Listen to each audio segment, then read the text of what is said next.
Hey everyone, welcome to Hope for Survival YouTube. Hope you're having a great day and a great week so far. Wherever you may be, I appreciate you tuning in again. And thanks for following along on this journey that we're all on. In a sense, it's exciting.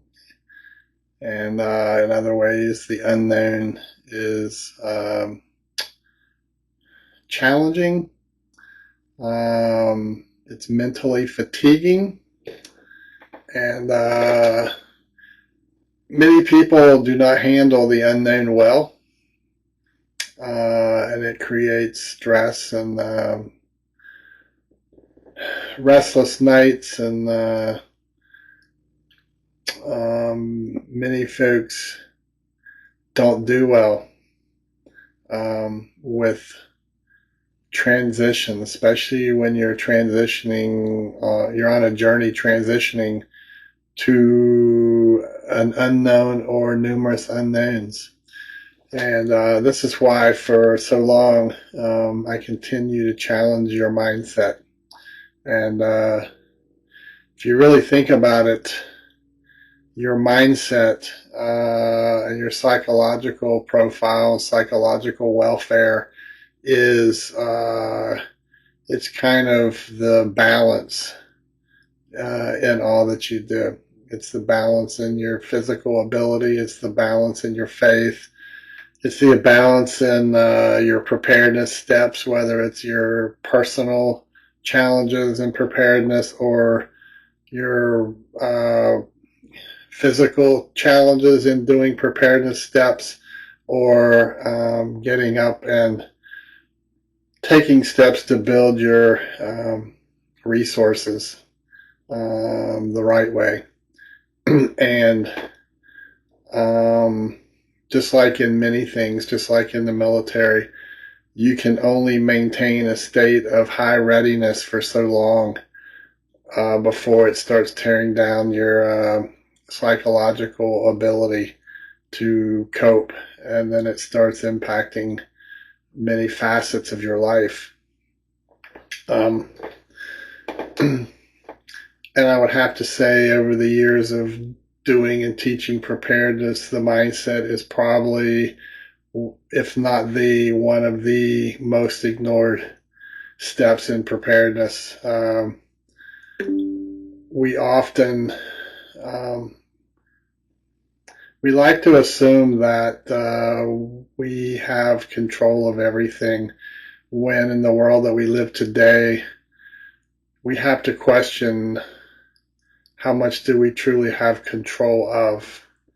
You know, I've always said that there's truly only two things that we know for a fact, and that is where we stand in our faith, and how well we are or we're not prepared, personally and physically, in putting back resources, getting skills and training, building a community. And then it's evergreen. It's something we should be doing almost every day, and then reevaluating what we have, what we know, how to use it. Do we need to add to it? What no longer applies? Because when you think of man-made natural disasters, there's so many types that fit into these buckets. You know, you can be waiting for the big one as a prepper. You can be waiting for the big one that years pass and years pass and years pass, and you're still waiting. But that's why I call it preparedness, because you're preparing your life and your family's lives and your community for every day. You could have a flood, an ice storm, an earthquake, fires.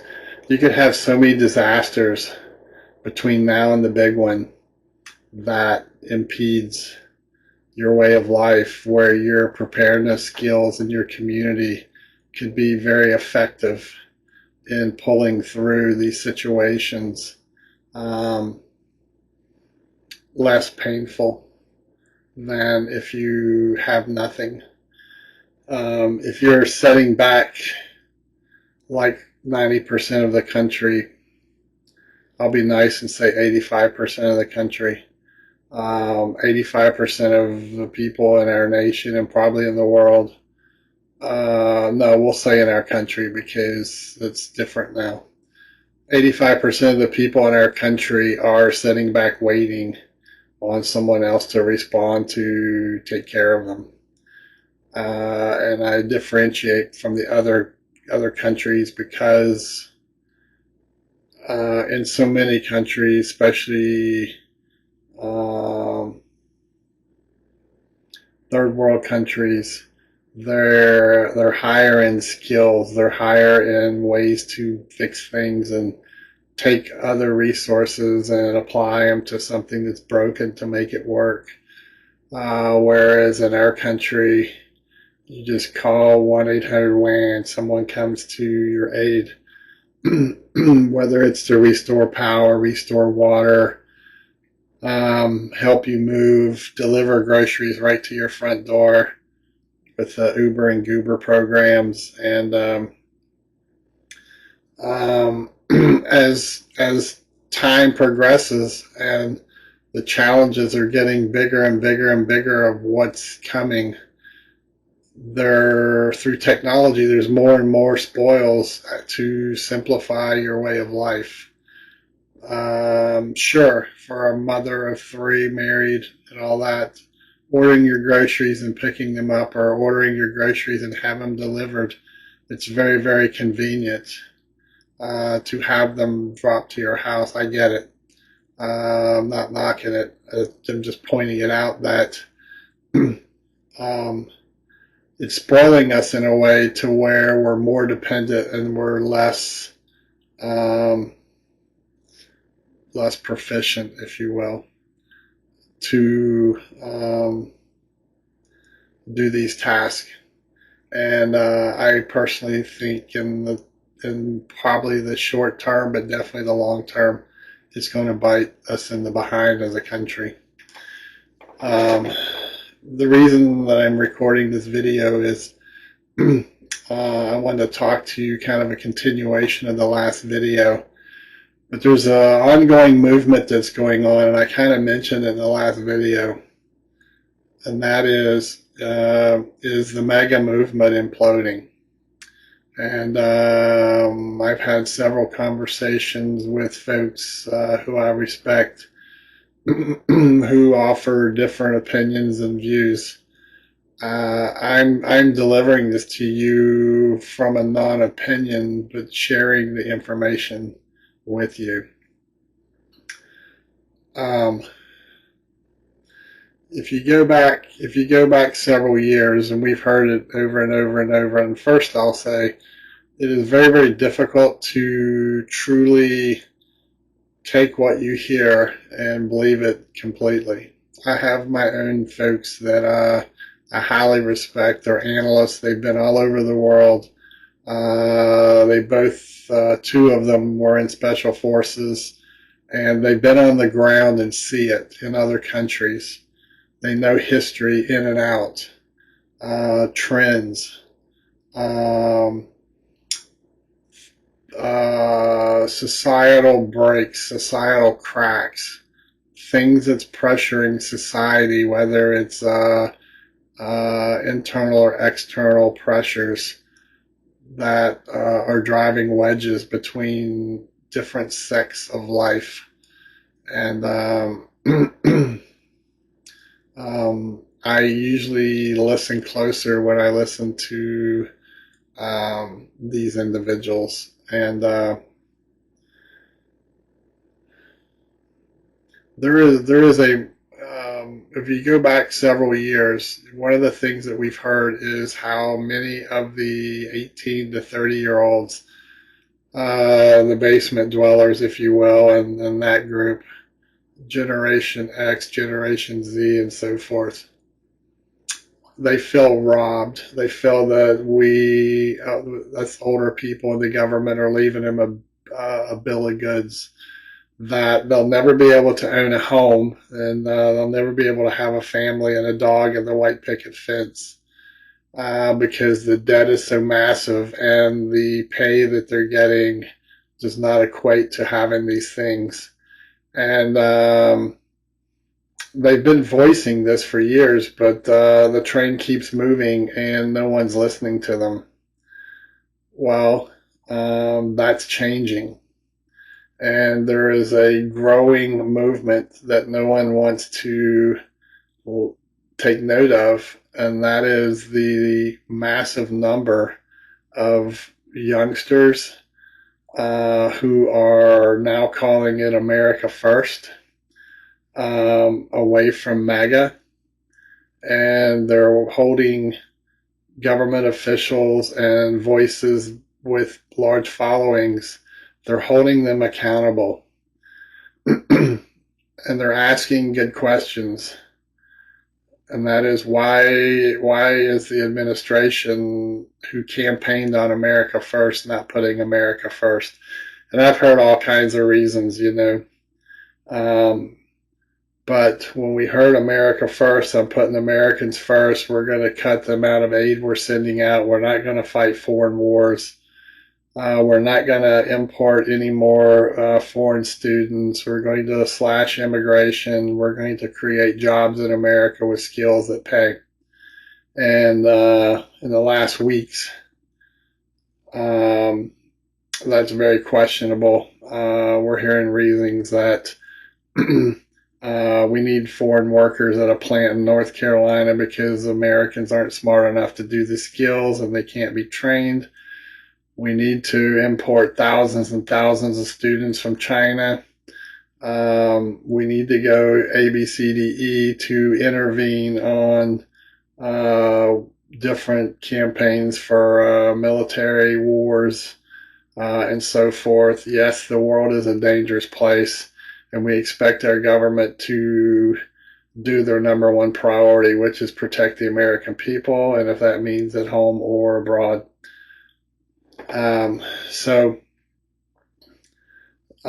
There are millions of youngsters who are burning their MAGA hats, and they're getting on this train of calling out the administration to the point of calling the president. I've heard him called a traitor, to include the vice president, and it's gaining steam. There's people getting behind it, and some voices are even this early in the game, even saying that the midterm elections are already a wash for the Democrats. That there is no way, based on this movement, if it continues, there is no way that the GOP can maintain control. Now, we can look at it different ways. I do. You may or may not have voted for the current administration, but it's kind of like, well, what was your alternative to vote for if you didn't vote for this administration? But regardless of who's in power, we're approaching $40 trillion in debt, and we're a nation that basically builds nothing. And how are we going to pay down this debt to make it affordable now and for the future? And what happens when other nations who we're indebted to starts calling on those loans for us to pay them back? If we can't pay them back, then what happens? So some believe that it's easier to transition to a new currency, a digital currency, and wipe the slate clean for all countries in the world. I'm not a financial guy. I'm not an economist, or how that would work. Some are saying it's a gold-backed currency would be the way to go, which could explain why nations who are not our friends have been stockpiling gold for years now. But those are all just ingredients on the salad.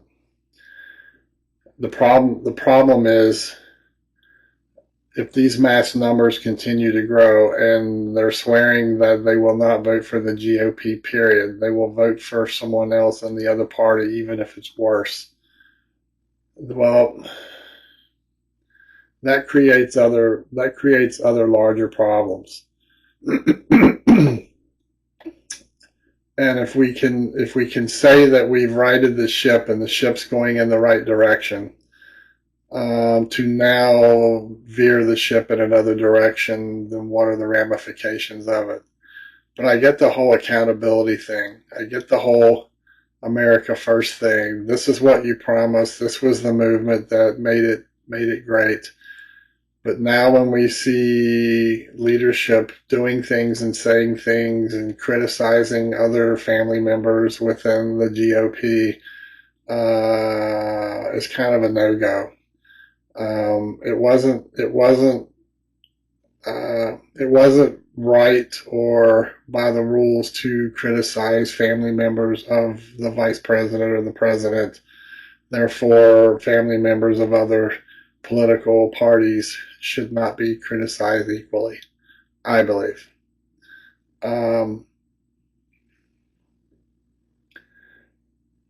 Part of the problem that's going on with this revolt of these younger individuals, and there's older ones who are getting involved, the MAGA folks that are turning on the administration, is that there is one whole side of pro MAGA who are tied to a foreign ally that starts with an I, and they're saying and doing everything to include calling for these younger podcast voices to be taken off the net, to be shut down, and some even to the point that they need to be eliminated. That's not what we're about, okay? And within this division, I'm looking at it from an America First perspective as a citizen with no political title or group title.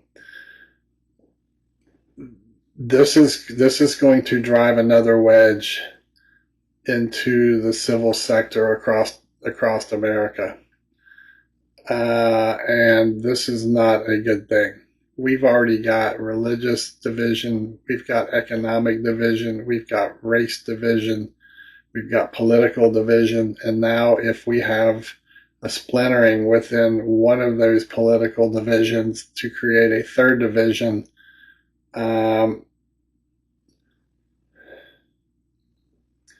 to the point of think back over the past years of all the violence that was demonstrated around college campuses when Charlie Kirk would go out to speak, or Candace Owens, or even going back years before that, other political voices, conservative, that would have to be escorted by law enforcement.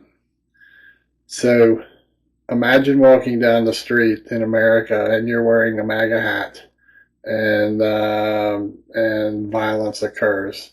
It's already occurring. You know, it's nothing new. It's just going to increase and get worse.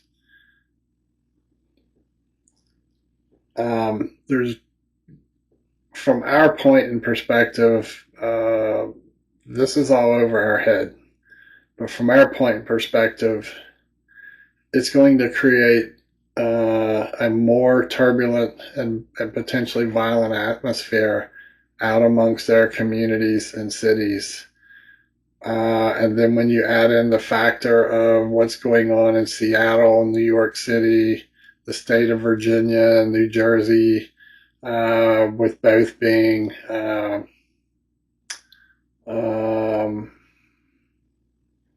socialism, voices of stricter gun control laws, factoring into it, increased violence, individuals losing their jobs by the thousands. The government's job report for October was not released, and from everything I'm hearing, it's not going to be released, that the numbers were so bad for October that they're basically just going to push it off the cliff, and no one's going to know. These are all indicators, and this is what the individuals I told you in the beginning that I listened to for their analysis, these are all contributors. Okay, and why is that important?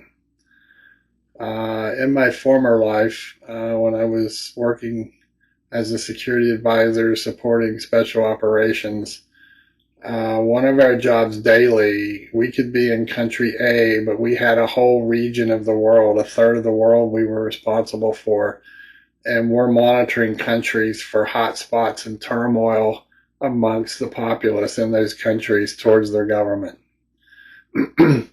And what we look for in these countries, we were required weekly to provide a top 10 list to our special forces commander in Stuttgart, Germany.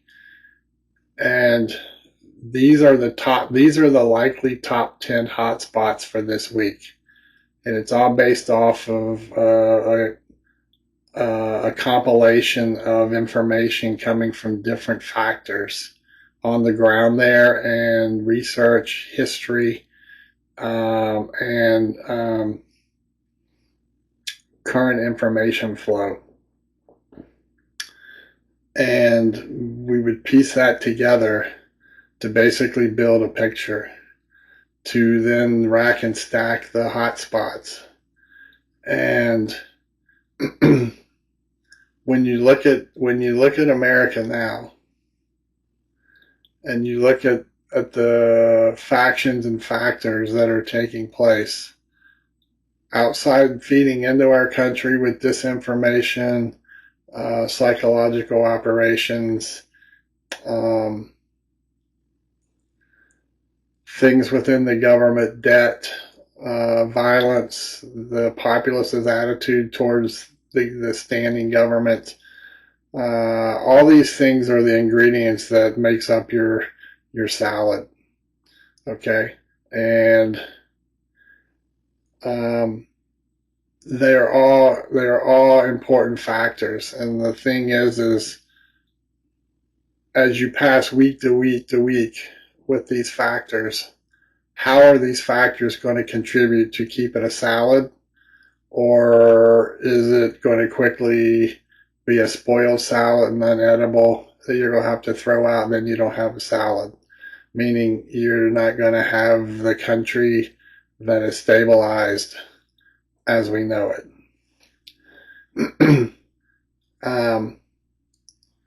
Money is power, and there's numerous billionaires and multimillionaires who are contributing money to officials at high levels for persuasion to lead down certain paths, on decisions, laws they want passed,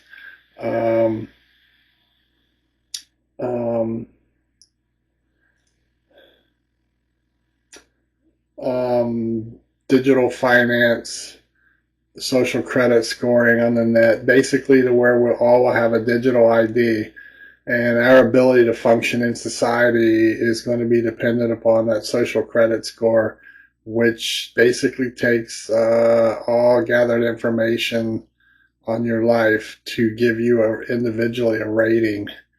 And that's going to grant you, the better that you are as being a good boy and girl and abiding by the system, the easier it's going to be for you to function in the digital world. That's access to food, to fuel, to travel, to medical, to real estate, to other benefits. And it's while you're looking left, it's happening right. When you look right, it's happening left. It's happening while we sleep.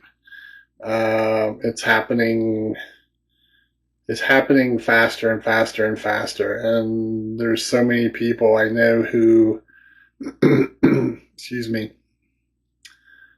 um, who are still asleep at the wheel. They're not able. They're not able to. Um, they're not able to keep their priorities in check to function through um, all these things that are coming. And it's as time goes on, it becomes more stressful, and the more things that happen that they're against, the more troubling and harder it's going to be for them to live day to day through the new world that's coming. So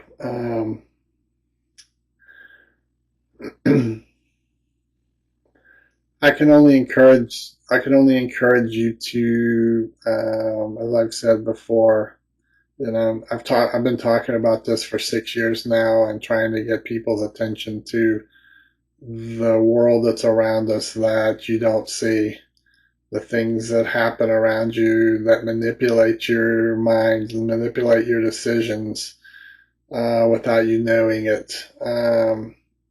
Well, it's not a warning anymore. It's here.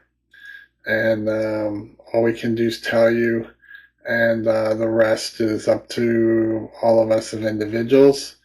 And you need to make sure you have your life straight, your focus where it needs to be, and live your life. I was just talking to a couple of Hope for Survival brothers an hour ago.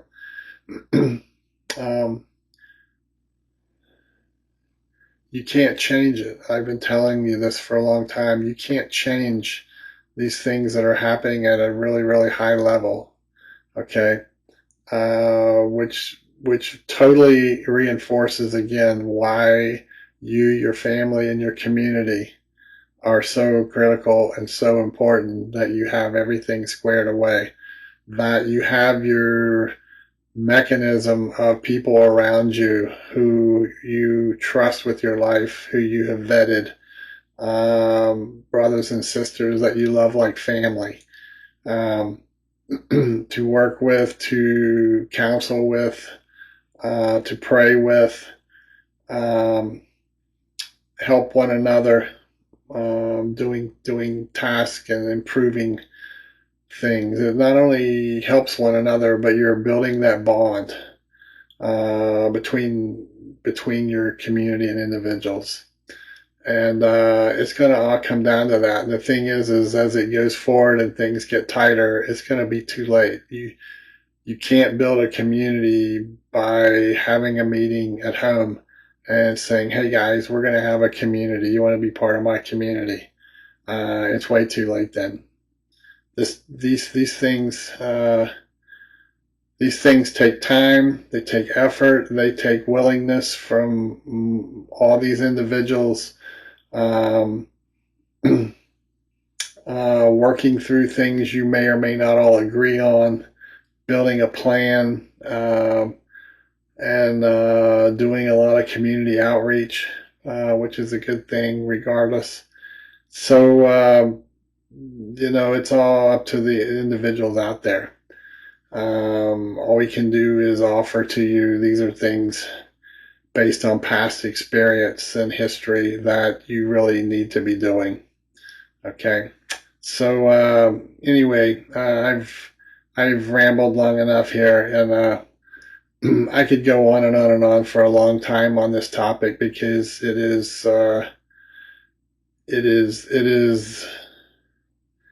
that important. Having food, water, and all these resources, you have to have. They are a must-have. But if you don't have the right mindset, um, you're not you're not preparing for the right reason. Okay. Um, there's many people I know, love them dearly, that they're of the mindset that this is a short-term thing and it's going to fix itself. Based on past experience and history, I just don't see it. I don't see this. I don't see it having a quick fix short term.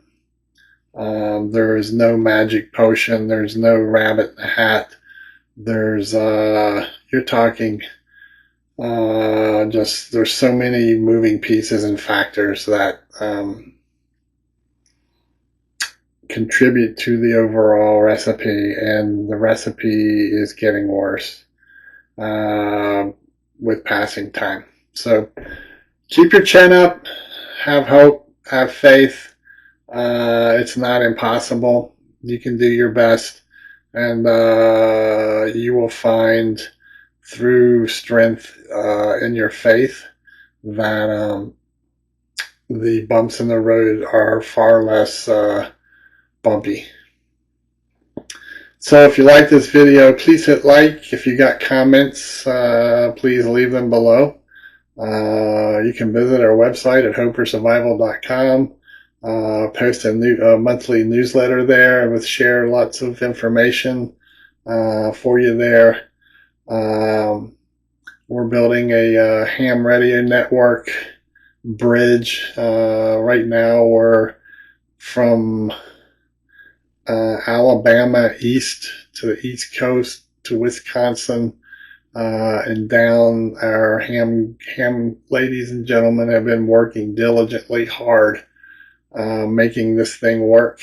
A lot of effort and time to do digital ham radio, and they are a faithful group of individuals who are having fun while they're doing this effort. So my hat's off to them for all their hard work. And hopefully wherever you may be, you are working hard to better your circumstances as well. So till next time, stay safe out there. Keep your head on a swivel. Go forward, don't go backwards, and don't lay down and feel conquered.